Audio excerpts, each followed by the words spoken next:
Every time you post about your morning routine, your workout, your new project before it launches, you are giving away power you will never get back. The algorithm doesn't just track what you say, it tracks what you reveal. And right now, you are handing every manipulator, every narcissist, every opportunist, a blueprint of your weaknesses, your rhythms, your soft spots. They know when you are vulnerable. They know what triggers you.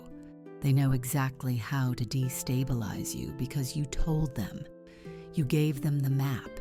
You drew the target on your own back. We live in an age where silence has become almost impossible. Social platforms reward noise. They reward the confessional, the vulnerable post, the raw, unfiltered share. And women especially are conditioned to believe that openness equals strength, that sharing your journey makes you authentic. But Machiavelli understood something that Instagram influencers will never teach you. The person who reveals everything controls nothing. The person who holds back everything controls the room. This is not about being fake. This is about being strategic. Silence is not just golden, it is bulletproof. So let's talk about how to weaponize it. Picture this. You are in a meeting. A coworker takes a subtle jab at your competence. You feel the heat rise. Your hands tighten. Every cell in your body wants to defend, to explain, to prove them wrong. Here is what you do instead. Nothing. You let the silence sit. You hold eye contact. You do not blink. You do not flinch. You let their words hang in the air like smoke, and you watch them choke on it. What just happened? They expected resistance. They expected you to scramble. When you did not, they lost their footing. You flipped the script without saying a single word. That is the power of the pause. Most people are terrified of silence in conflict. It feels like losing.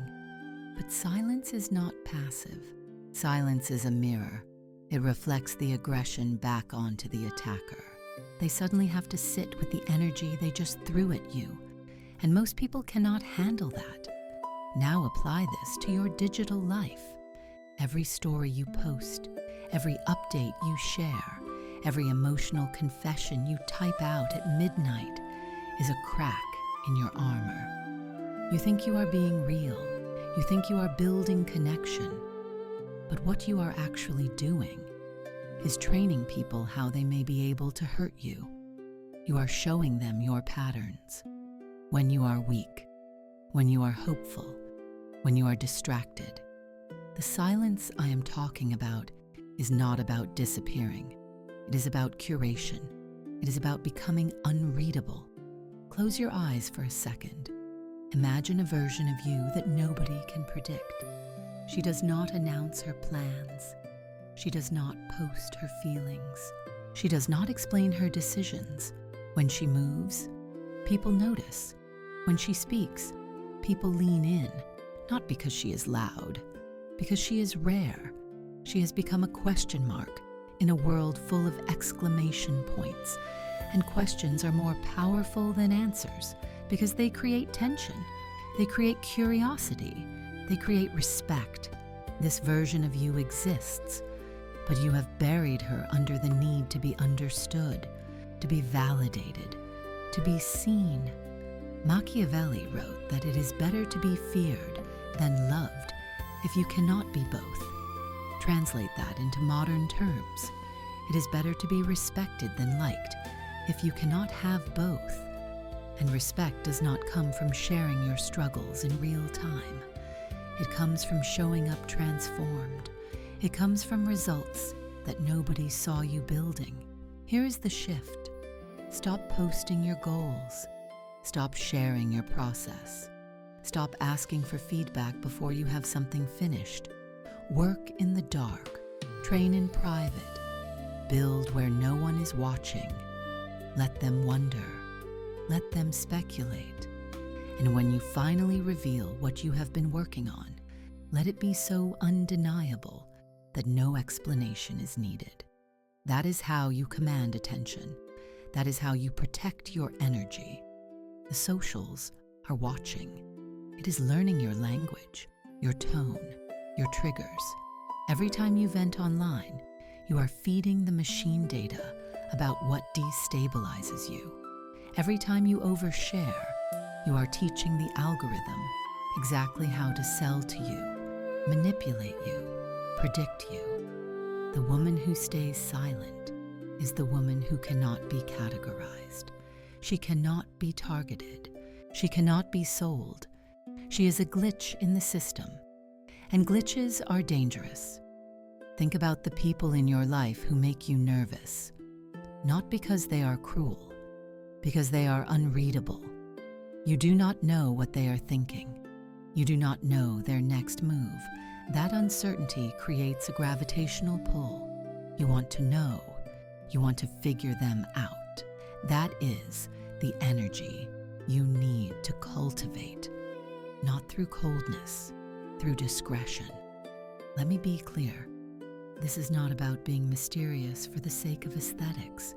This is about protection. This is about power.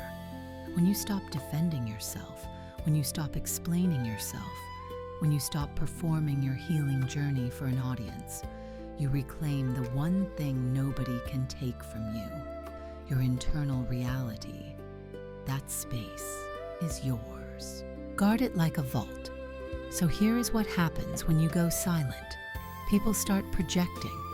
They fill in the gaps with their own insecurities. They assume you are thriving. They assume you are unbothered. And whether or not that is true becomes irrelevant, because perception is reality. The less you say, the more they assume. An assumption works in your favor when you control the narrative through absence. But silence is not just external, it is internal too. It is the ability to sit with discomfort without immediately numbing it, without texting someone, without posting about it, without asking for reassurance. It is the ability to hold your own tension until clarity arrives. That is where real power lives. Not in the noise, in the stillness.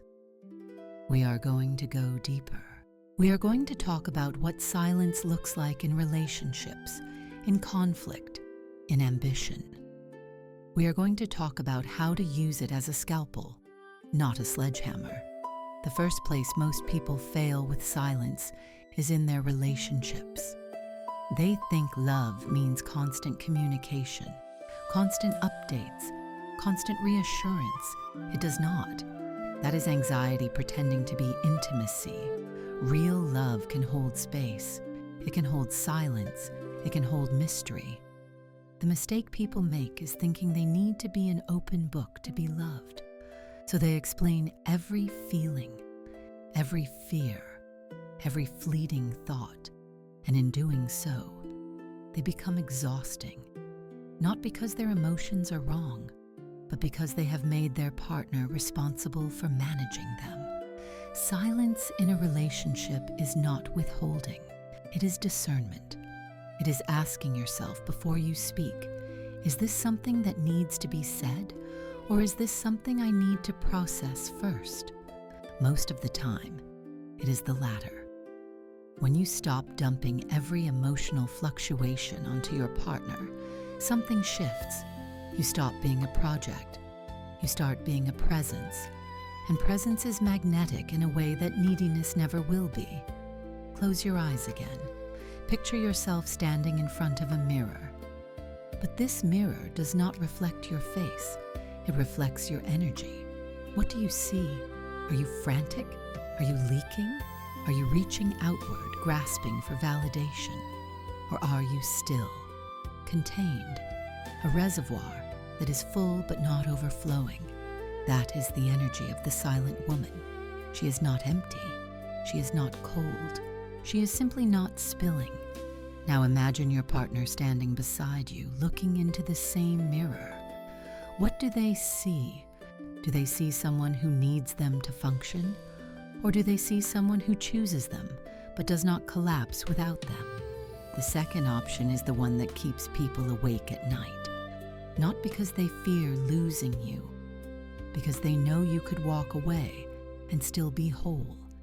That is the power of silence. It communicates that you are not half a person waiting to be completed. You are a full person who has decided to share your life, and that decision can be unmade.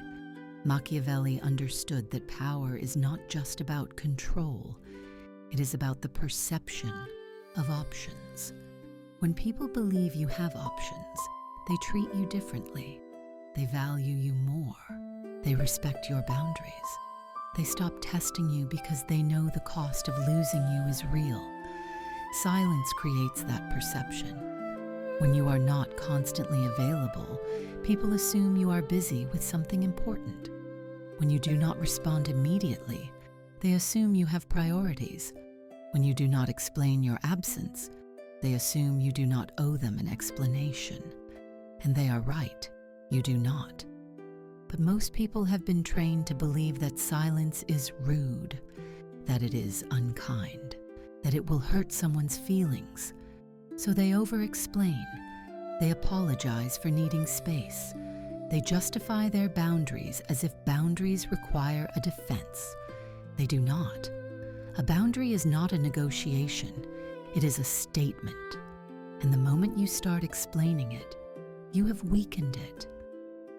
Think about the last time someone crossed a line with you.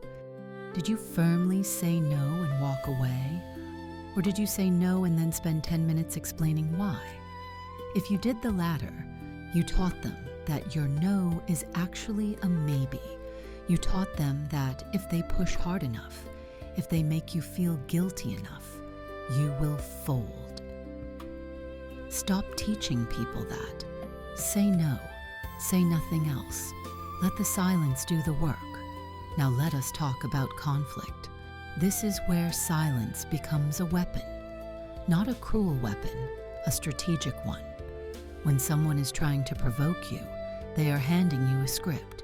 They expect you to read your lines, to get defensive, to match their energy, to engage in the chaos they are creating. What happens when you do not take the script? When you just stand there, looking at them, calm, unmoved? They panic because their power was dependent on your reaction, and you just took that power away. Again, close your eyes. Picture someone yelling at you. Feel the heat of their anger. Hear the sharpness of their words. Now picture yourself as stone, not hard, not brittle, but solid, unmovable. Their words hit you and they do not penetrate. They do not even leave a mark. You are not ignoring them. You are simply not absorbing them. You are letting their energy crash against you and dissipate. You are not a sponge. You are a wall. And walls do not argue. They just stand. This is not about being cold. This is about refusing to be destabilized. When you can stay silent in the face of aggression, you prove something to yourself. You prove that you do not need to defend your reality. You know who you are. And their opinion, no matter how loud, does not change that. But here is where it gets dangerous. Silence can become a crutch. It can become avoidance. It can become a way to never deal with anything. That is not power. That is cowardice. The difference is intention. Are you silent because you are processing? Or are you silent because you are afraid? Are you holding space? Or are you hiding? You have to be honest with yourself about this, because strategic silence and emotional suppression look the same from the outside, but they feel completely different on the inside. Strategic silence feels like control. Suppression feels like suffocation. If you are using silence to avoid confrontation you know you need to have, you are not being powerful. You are being passive. And passivity is just another form of weakness. Machiavelli would tell you that the prince must know when to act and when to wait. But waiting is not the same as hiding. Waiting is active. It is intentional. It is gathering information, assessing the battlefield, choosing the moment. Hiding is reactive. It is hoping the problem goes away on its own. It never does. So before you choose silence, ask yourself, am I choosing this because it serves me, or because I am afraid of what happens if I speak? If the answer is because it serves you, then stay silent. If the answer is because you are afraid, then you need to speak, even if your voice shakes, even if it is not perfect, because silence born from fear will rot you from the inside out. And that kind of decay is slower and more painful than any confrontation could ever be. Imagine yourself standing in the center of a room. The walls are made of glass. Outside, there are people. Some are yelling, some are judging, some are demanding things from you. You can see them, you can hear them. But here is the key: they cannot reach you. The glass is soundproof from the inside. You control what you let in. You can choose to open a window and respond, or you can choose to stand there, centered, breathing, watching them exhaust themselves. You are not trapped in the room. You built the room. You can leave whenever you want, but right now you are choosing to stay, because in this space you are untouchable. Their chaos does not become your chaos unless you open the door and invite it in. This is what mastery of silence looks like. You are not shutting people out. You are protecting your inner world. And from that protected place, you can decide with clarity how and when to engage, not from reaction, from choice. Now let's talk about the people who will test you the most, the ones who know you, your family, your partner, your closest friends. These are the people who have seen you break before. They remember the version of you who explained everything, who apologized too much, who needed their approval. When you start practicing silence, when you start holding your ground, they will not like it. They will call you cold. They will say you have changed. They will accuse you of being distant. And they will be right. You have changed. Because the old version of you was exhausted. She was performing. She was managing everyone else's emotions at the expense of her own. The new version of you has boundaries. And boundaries feel like rejection to people who benefited from you having none. Do not defend your evolution. Do not explain why you are different now. Just be different. Let them adjust, or let them leave. I know that sounds harsh, but here is the truth. The people who truly love you will respect your silence. They will feel the shift, and they will rise to meet it. The people who do not love you, the people who only loved what you did for them, they will resist. They will try to guilt you back into the old role. Do not go back. That role almost killed you. You know this. You felt it. The weight of being everything for everyone. The exhaustion of constant explanation. The emptiness of never being enough no matter how much you gave. Silence is your resignation letter from that job. You are no longer the emotional manager of everyone around you. You are no longer the fixer, the peacemaker, the one who absorbs the tension so everyone else can be comfortable. You are stepping down. And some people will panic. Let them. Their panic is not your responsibility. Your peace is. Here is what happens when you commit to this. At first it feels lonely, because you are used to the noise. You are used to filling every gap with words, with reassurance, with performance. When you stop doing that, there is space. And space can feel like emptiness. But it is not. It is possibility. It is the room you need to finally hear your own thoughts, to know what you actually want, to remember who you are underneath all the roles you have been playing. Stay in the space. Do not rush to fill it. Let it expand. Let yourself get comfortable with the quiet, because in the quiet you will find something you have been looking for your whole life. Yourself, not the version of you that other people need. The real one. The one who does not need to explain. Who does not need permission. Eustace. And when you find yourself, when you really meet them, you will realize something. They have been waiting for you. They have been there the whole time, under the noise, under the performance, under the fear. They were always there, silent, patient, strong. And now you are finally listening. So here is your practice. For the next week, every time you feel the urge to explain yourself, stop. Physically stop. Close your mouth. Count to 5. Then decide. Do I actually need to say this? Or am I just uncomfortable with the silence? Most of the time, you will realize you do not need to say anything. And in those moments, choose the silence. Feel the discomfort. Let it sit there. Do not run from it. It will not kill you.